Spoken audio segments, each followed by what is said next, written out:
syndicat de la librairie française est très heureux d'accueillir la remise du 4e Grand Prix Livre Hebdo des librairies.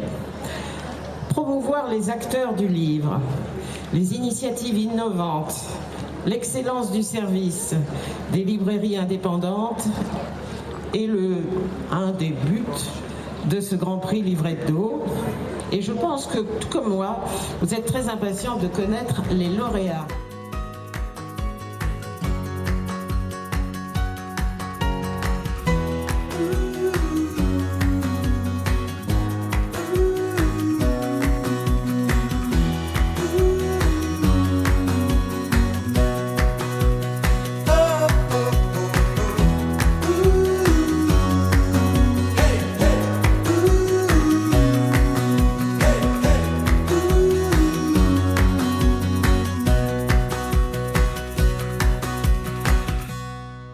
On est très contents.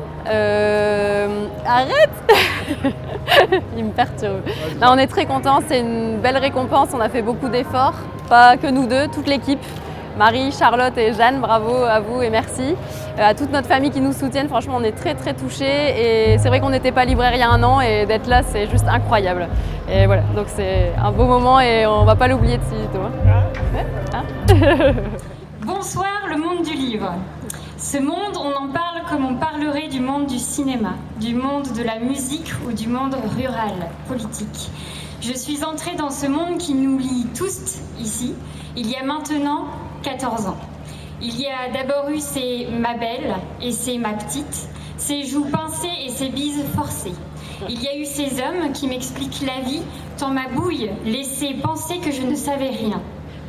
Mais c'était sans compter les femmes qui m'ont mise sur la voie. Nolwenn Vandestien, Émile Vanet et tous les éditeuristes, libraires, auteuristes, poétesses, lecteuristes qui jour après jour ont construit avec moi La Franchie. Une librairie indépendante, spécialisée en féminisme, en théâtre, en poésie. Ce discours, c'était une façon en fait de montrer que le monde du livre, en fait, il échappe à beaucoup de questionnements.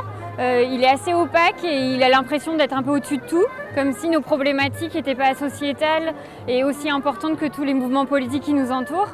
Et donc aujourd'hui, La Franchie, ce qu'elle a voulu dire, c'est moi, c'est la librairie, c'est la communauté autour, c'est qu'en fait, c'est pas un monde qui échappe en fait aux inégalités de genre, aux violences sexistes et sexuelles, au patriarcat, au capitalisme, et que c'est un monde qui doit être révolutionné autant que tous les autres en fait, et que puisqu'on est à un milieu où c'est la littérature, les histoires, tout ce monde de dingue en fait qu'on encourage et qu'on valorise, c'est lui qui devrait être complètement incroyable sur ces sujets fondamentaux de notre société en fait. La Sophia est très heureuse d'avoir une nouvelle fois soutenu le Grand Prix Livre Hebdo des libraires, dont le palmarès a montré une nouvelle fois la vitalité des librairies qui, outre des commerces, sont véritablement des lieux d'animation culturelle et sociale.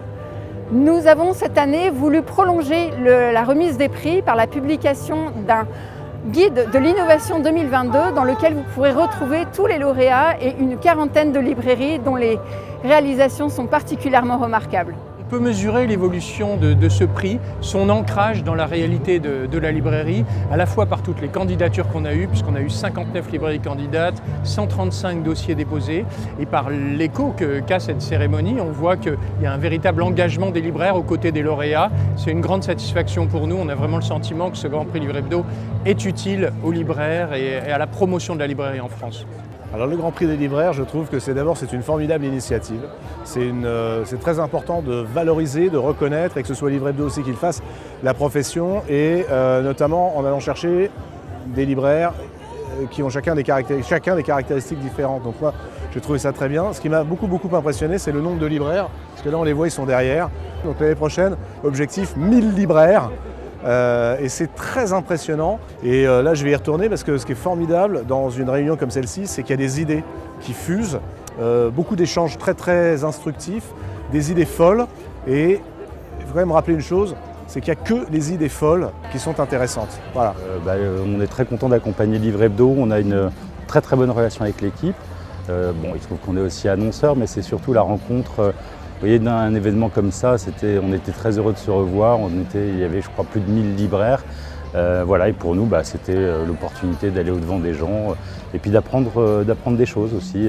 Je suis vraiment frappé cette année par la qualité des échanges et par la très grande humanité que l'on peut trouver dans ces rencontres 2023.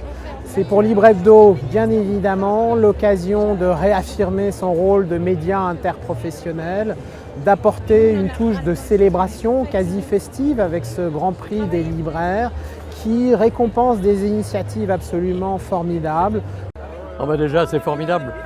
Quand on voit 9 Grands Prix qui sont remis comme ça, devant une foule aussi dense, qui applaudit, qui se réjouit, être éditeur au milieu de tout ça, c'est absolument formidable. On se dit que toute cette production que l'on a, elle est prise en charge par des professionnels qui sont vraiment des entrepreneurs, qui ont l'amour patient de leur métier, et c'est extrêmement réjouissant. C'est une fête magnifique et il faut que ça dure longtemps. Les échanges sont nombreux, sont formidables, et la convivialité est là entre les libraires et les éditeurs, et finalement, que demander de mieux?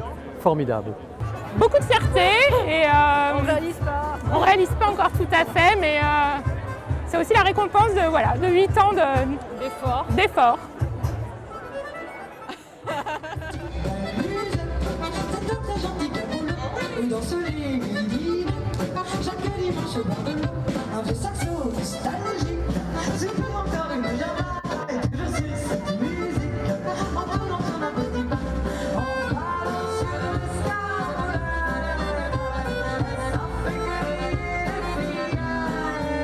On s'est petit, on s'était gentil qu'un boulot, un peu partout là, on laisse le bord de l'eau.